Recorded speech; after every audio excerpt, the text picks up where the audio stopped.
آج کل تو عقیدے منجمد اپنی جگہ پر اماموں کی قبائیں لڑ رہی ہیں. دوسروں کی خلافات کرنا یہ سچ ہے؟ دوسروں کی برائیاں کرنا یہ سچ ہے؟ دوسروں کو تانے دینا یہ سچ ہے؟ اپنا بتاؤ کہ دین کے نام پر کتنوں سے ٹھگیاں ماری. اپنا بتاؤ کہ جن میں دوسروں کی زندگیاں اجیرن کر دی ہوں. اگر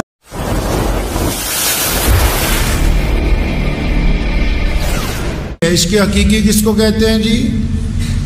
عشق حقیقی کہتے ہیں کہ جب بندہ بے لوث ہو کر اپنے رب اور اپنے رسول حضرت محمد رسول اللہ صلی اللہ علیہ وسلم کی اتباع میں دنیا کے تمام انسانوں کے لیے نرم ہو جاتا ہے. جب بندہ اللہ اور اس کے رسول کی محبت میں دنیا کے تمام انسانوں کے لیے نرم دل بن جاتا ہے، اس کے اندر نرمی آ جاتی ہے، عاجزی آ جاتی ہے، انکساری آ جاتی ہے، جس میں کوئی مفادات نہیں چھپے ہوتے، فائدے نہیں چھپے ہوئے ہوتے. یہاں تو رنجشیں ہیں، دشمنیاں ہیں، ایک دوسرے کو بدنام کرنے کے طریقے ہیں. لیکن اگر آپ حقیقی معنوں میں پیارے نبی حضرت محمد رسول اللہ صلی اللہ علیہ وسلم کی سیرت کو پڑھیں گے تو ان کے جو اصحاب ہیں رضی اللہ تعالی اجمعین،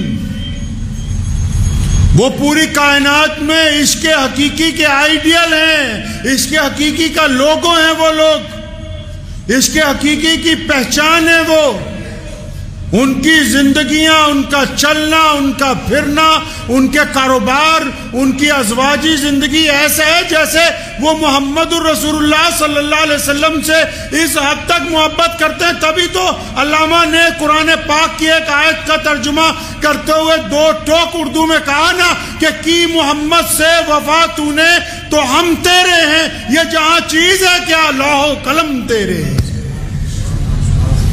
اللہ نے کہا نا رضی اللہ عنہم ورضوا عنہ، فرمایا جس نے محمد رسول اللہ سے وفاداری کی، جس نے محمد رسول اللہ کی اتباع کی، جس نے رسول اللہ کا کہنا مانا، وہ فرمایا پھر تو یہ جہان تو کچھ بھی نہیں، وہ قلم جس سے تقدیر لکھی جاتی ہے، جس سے فیصلے کیے جاتے ہیں. اللہ فرماتے ہیں کہ بس یہ میرے محبوب کا امتی رسول اللہ کی اتباع کر کے جب دعا کرے گا تو دعا میں تاثیر رکھ دی. فرمایا قسمت کے فیصلے تبدیل کر دیے جائیں گے. حضرات صحابہ کرام رضی اللہ تعالی اجمعین کو اگر دیکھتے ہیں تو سب سے بڑے مسلمان جو ہیں پوری دنیا میں، سب سے بڑے مسلمان انبیاء علیہ السلام کے بعد نبی علیہ السلام کی امت میں سب سے بڑا مسلمان کون ہے پتہ ہے نا آپ کو؟ یاد ہے کون ہے سب سے بڑا مسلمان بھائی؟ حضرت سیدنا ابو بکر رضی اللہ تعالیٰ عنہ. کون ہے سب سے بڑا مسلمان؟ ابو بکر رضی اللہ تعالیٰ عنہ سب سے بڑے مسلمان ہیں. سیدنا ابو بکر رضی اللہ تعالیٰ عنہ کے عشق حقیقی کی داستان اگر شروع کریں تو سالوں گزر جائیں، لیکن ان کا درجہ بس اس بات پہ سمجھ لیجئے کہ رسول اللہ صلی اللہ علیہ وسلم نے اپنی زندگی میں، اپنی موجودگی میں، اپنی حیات کے اندر 1,24,000 صحابہ میں سے اگر کسی کو اپنے مصلی پر امامت کے لیے کھڑا کیا تو وہ بولو ابو بکر ہیں رضی اللہ تعالی. جس دن رسول اللہ مدینے سے مکے کے لیے چلے تو پیچھے پیچھے دشمن لگ گیا. ہجرت جب کی مکے سے مدینے کے لیے دشمن پیچھے پیچھے لگ گئے. تو جب پہاڑی پہ چڑھ گئے غار سور پہ تو ایک غار کے اندر نبی علیہ السلام کے لیے ابو بکر صدیق رضی اللہ تعالیٰ نے صفائی کی، اپنا کرتا اتارا، اس کے ساتھ غار کی دھول مٹی ساری صاف کی. تو اس میں کئی سوراخ تھے تو وہ بھی بند کر دیے. نبی علیہ السلام جب اندر تشریف لے آئے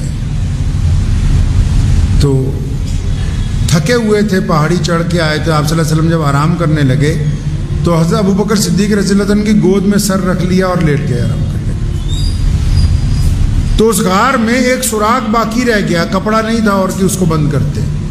تو ابو بکر صدیق رضی اللہ تعالیٰ نے اپنے پاؤں کی ایڑی اس سوراخ کے اوپر لگا دی. نبی علیہ الصلوۃ والسلام آرام کرنے لگے. حضرت ابو بکر صدیق کا پاؤں کی ایڑی اس سوراخ پر لگی ہوئی ہے تو اسی سوراخ میں سے ایک سانپ آیا. اس سانپ نے سیدنا ابو بکر رضی اللہ تعالیٰ عنہ کے ڈنک مارا. جب اس نے حضرت ابو بکر صدیق کے پہلا ڈنک مارا، عشق سمجھ لیجئے کیسے ہوتا کیا ہے، عشق حقیقی ہوتا کیا ہے. ایک دوسرے کی برائی کرنے سے، نعرے لگانے سے یا نمازیں پڑھ کے دوسروں کو تانے دینے سے عشق پورا ہونے والا نہیں ہے. میں کسی کا حامی نہیں. مصطفیٰ کے عہد ذری میں کوئی فرقہ نہ تھا، ایک بھی امت میں سنی، ایک بھی شیعہ نہ تھا. بعد میں فرقے بنے ہیں، سب کے سب بیکار ہیں. ان سے نفرت پھیلتی ہے، باعث آزار ہے. تو ابو بکر صدیق رضی اللہ عنہ نے جو ایڑی لگائی، سانپ نے ڈنک مارا. آج اگر کسی کو سانپ ڈنک مار دے پوری دنیا میں کسی بھی بندے کو، تو بندہ ایک دفعہ تڑپ جاتا ہے. تو ابو بکر پیر نہیں ہٹاتے، اپنا پیر ہلاتے بھی نہیں، پوری زور لگا کے اپنی پیر کو جنبش نہیں ہونے دیتے. کیونکہ سانپ نے ڈنک مارا ہے تو پتہ تو ان کو لگ گیا کہ کسی زہریلی چیز نے میرے پیر کو کاٹ دیا. ہلتے نہیں ہے. کیوں نہیں ابو بکر نے اپنا پاؤں ہلایا کہ مبادہ اگر میں اپنا پیر ہلاؤں گا تو کالی کملی والے محمد رسول اللہ کے آرام میں خلل پڑ جائے گا. سانپ نے دوبارہ ڈنک مارا. سیدنا ابو بکر نے پھر بھی پاؤں نہیں ہٹایا. درد کی شدت پوری ران میں سے ہوتے ہوئے جسم میں آنے لگی. پیر نہیں ہٹاتے.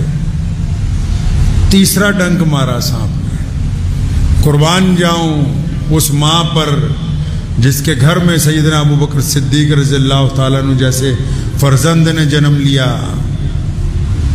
پیر نہیں ہٹاتے، سانپ ڈنک پہ ڈنک مار رہا ہے، بولتے بھی نہیں منہ سے کچھ. تو سیدنا ابو بکر صدیق کے درد کی شدت کی وجہ سے آنسو نکل آئے. اب وہ آنسوؤں کے چند قطرے جب محمد رسول اللہ صلی اللہ علیہ وسلم کے چہرہ انور پر گرے تو نبی علیہ السلام کی آنکھ کھل گئی. ابو بکر کو دیکھا، آنکھوں میں آنسو ہیں. نبی علیہ السلام نے پوچھا فوراً بیدار ہوتے ہوئے، ابو بکر کیا ہوا؟ ہمارے اگر کسی کے چوٹ لگ جائے، کسی کو کوئی تکلیف ہو جائے یا کسی کو کوئی پریشانی ہو جائے تو بندہ تو سلام دعا بھی بھول جاتا ہے، بھاگتے ہی آتا ہے کہ ابا کا انتقال ہو گیا، اماں کا انتقال ہو گیا، فلاں جگہ یہ ہو گیا. سنو سیدنا ابو بکر صدیق نے کیا کہا. تبھی تو رسول اللہ صلی اللہ علیہ وسلم نے متعدد مرتبہ سیدنا ابو بکر صدیق کی شان بیان کی اپنی حیات کے اندر. فرمایا میرے دین کے لیے جتنی قربانی ابو بکر نے دی اتنی کسی نے نہیں دی. تو نبی علیہ السلام پوچھتے ہیں ابو بکر کیا ہوا؟ تو کہنا تو یہ چاہیے تھا فوراً کہ یا رسول اللہ پیر میں سانپ کاٹ گیا، ڈنک مار دیا کسی چیز نے. درد کی شدت ہے تو ابو بکر کیا کہتے ہیں؟ یا رسول اللہ ابو بکر کے ماں باپ آپ پر قربان ہوں. لفظ سنیں ان کے کہ یا رسول اللہ ابو بکر کے ماں باپ آپ کے اوپر قربان ہو جائیں. یا رسول اللہ میرے ماں باپ، میری مال دولت اولاد سب آپ کے لیے حاضر ہے. یا رسول اللہ میری جان آپ کے لیے حاضر ہے. مجھے ایسا محسوس ہوتا ہے لگتا ہے کسی زہریلی شے نے میرے پاؤں کی ایڑی کے اوپر کاٹ لیا ہے. سیدنا ابو بصیر رضی اللہ تعالیٰ عنہ کو ان کے باپ نے اس لیے قید کیا کہ یہ مدینے نہ چلا جائے رسول اللہ کے پاس. باپ بھی دشمن، بھائی بھی دشمن، چچا بھی دشمن، محلے والے بھی دشمن، قید کر کے رکھا ہے ابو بصیر کو. لیکن اچانک ایک دن قید خانے کا دروازہ توڑ کے نکل آئے. کئی دن کا سفر کیا. امام بخاری نے لکھا ہے، صحابہ فرماتے ہیں جس دن ابو بصیر رضی اللہ تعالیٰ عنہ مدینہ پہنچے اتنے زخمی ہو گئے تھے زنجیروں کی وجہ سے، جو پاؤں میں بیڑیاں ڈالی گئی تھیں، کہ جس گلی سے گزرتے تھے خون کے قطرے گرے ہوئے ہوتے تھے، جس گلی سے گزرتے تھے خون کے قطرے تھے۔ لیکن صلح حدیبیہ کے موقع پر رسول اللہ کا ایک ایگریمنٹ ہوا، مکے کے جو غیر مسلم تھے ان سے مسلمانوں کا ایک ایگریمنٹ ہوا، جنگ بندی کا اعلان ہوا۔ اس میں یہ بھی شرط لکھ دی گئی کہ اگر مکے سے کوئی بھاگ کے مدینے آ گیا تو واپس کرو گے۔ ایک شرط لکھ دی کہ اگر کوئی قیدی تمہارا مکے سے بھاگ کے مدینے آ گیا، کوئی مسلمان، تو آپ اس کو واپس کریں گے۔ تو ابو بصیر تو بڑی تکلیفیں اٹھا کے، بڑی مشقت کے بعد مدینہ منورہ پہنچے۔ لکھا ہے کہ جب مسجد نبوی میں داخل ہوئے، رسول اللہ صلی اللہ علیہ وسلم سے ابھی سلام دعا ہوئی تو پیچھے ہی قریش کے 2 سپاہی آ گئے، پیچھے ہی پہنچ گئے دونوں۔ انہوں نے آتے ہی اپنی بات رکھ دی کہ آپ نے تو ہم سے وعدہ کیا ہوا ہے کہ اگر کوئی مسلمان مکے سے بھاگ کے آئے گا تو اس کو مدینے میں پناہ نہیں دی جائے گی، واپس کرنا پڑے گا، واپس کیجیے۔ قربان جاؤں رسول اللہ صلی اللہ علیہ وسلم پر اپنے صحابی کو کہا کہ ہم نے وعدہ کیا ہوا ہے، ہم نے وعدہ کیا ہوا ہے۔ اندازہ لگائیں کہ ایک بندہ کئی دن کی پیدل مسافت کے بعد پیروں میں جس کے بیڑیاں ہیں، جس کا پورا جسم زخمی ہے، خون رس رہا ہے، اور ایسی حالت میں وہ وعدہ دشمن یاد دلا رہا ہے اور سامنے عاشق ہے۔ آج کل کے تو جو عاشق ہے نا، ذرا سی حلوے کی کٹوری دیر میں ملے تب ناراض ہو کے خانقاہ سے باہر نکل جائے۔ کئی تو مولویوں سے سودے بازی کرنے پہ آ جاتے ہیں کہ اتنے پیسے دیں گے یہ فلاں کام کر دو، اتنے دیں گے فلاں جلسے میں آ جانا۔ کوئی مولوی نہ مانے تو اس کے مخالف ہو جائیں گے کہ جی ہماری چودراہٹ کو تم نے نہیں مانا۔ دوسروں کی غریبی کا مذاق اڑانے کے لیے جو سرمایہ دار ہے آج کل کا سرمایہ دار ہے، وہ چاہتا ہے کہ مولوی ہمارے مطابق چلیں، دین ہمارے مطابق چلے۔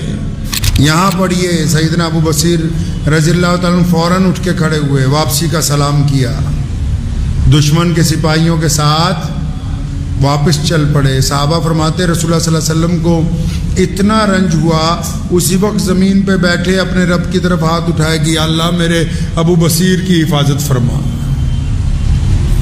وعدہ تو نہیں توڑا، اپنے رب سے مدد چاہیے۔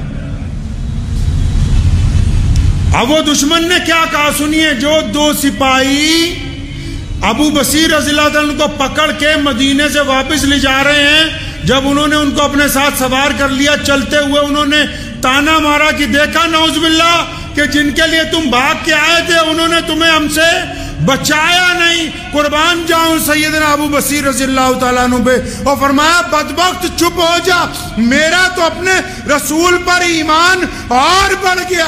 وہ اتنے سخت حالات میں بھی جو وعدہ کر لیتے ہیں اس وعدے کو توڑتے نہیں ہیں، میرا ایمان تو اپنے رسول کے اوپر اور بڑھ گیا ہے۔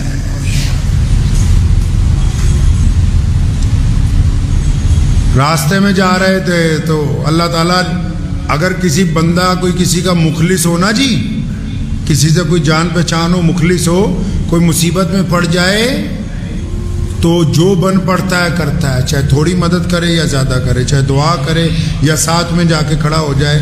اور پھر جن لوگوں نے اللہ کو اپنی مدد کے لیے پکارا ہو، جنہوں نے اللہ تبارک و تعالیٰ کو مدد کے لیے پکارا ہو، امام بخاری نے لکھا ہے کہ ابو بصیر رضی اللہ تعالیٰ نے راستے میں جگت لگائی، پہلے ان میں سے ایک سپاہی کو مارا، پھر اس کے بعد دوسرے کو مارا، اور پھر مکے اور مدینے کے درمیان ایک جنگل کی گھاٹی کو اپنا گھر بنا لیا۔ اور لکھا ہے کہ اس دن کے بعد جو بھی مکے سے بھاگ کے آتا تھا مسلمان، کیونکہ مدینے جا نہیں سکتا تھا، وعدہ تھا کہ واپس کرنا ہے، سارے کے سارے سیدنا ابو بصیر رضی اللہ تعالیٰ عنہ کے پاس جمع ہونے لگے، ایک قوت تیار کر لی تاکہ کوئی کسی کو تکلیف پہنچائے تو اس کی حفاظت کی جا سکے۔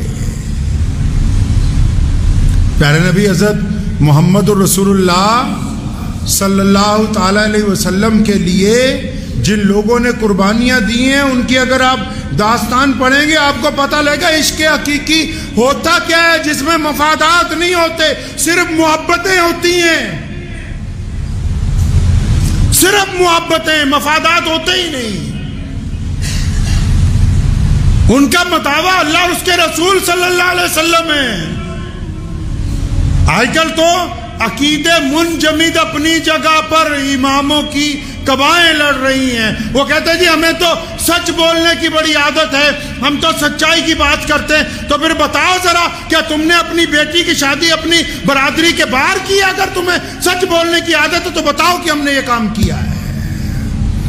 سچ بولنے کی عادت ہے تو بتاؤ کہ تم نے بچپن سے لے کے جوانی تک کتنے گناہ کیے۔ دوسروں کی خلافات کرنا یہ سچ ہے؟ دوسروں کی برائیاں کرنا یہ سچ ہے؟ دوسروں کو تانے دینا یہ سچ ہے؟ اپنا بتاؤ کہ دین کے نام پر کتنوں سے ٹھگیاں ماری، اپنا بتاؤ کہ کاروبار میں کن کے ساتھ بے ایمانیاں کی ہیں۔ اگر اتنا سچ بولنے کی عادت آ گئی تو پھر پہلے اپنی زندگی کا سچ لوگوں کو بتاؤ کہ جی ہم سچ بولتے ہیں۔ یہ کون سا سچ ہے کہ جن میں دوسروں کی زندگیاں اجیرن کر دی ہوں؟ اگر عشق حقیقی کا درس لینا ہے صحابہ کرام رضی اللہ تعالی اجمعین کی زندگیاں پڑھ لیں ایک بار۔ ان کی زندگیوں کو اگر آپ دیکھیں گے آپ کو یہ پتہ لگ جائے گا عشق حقیقی ہوتا کیا ہے۔ ساری دنیا ایک طرف، کوئی مطلب نہیں، یہ مطلب ہے کہ اللہ اور اس کے رسول صلی اللہ علیہ وسلم ہم سے راضی ہو جائیں۔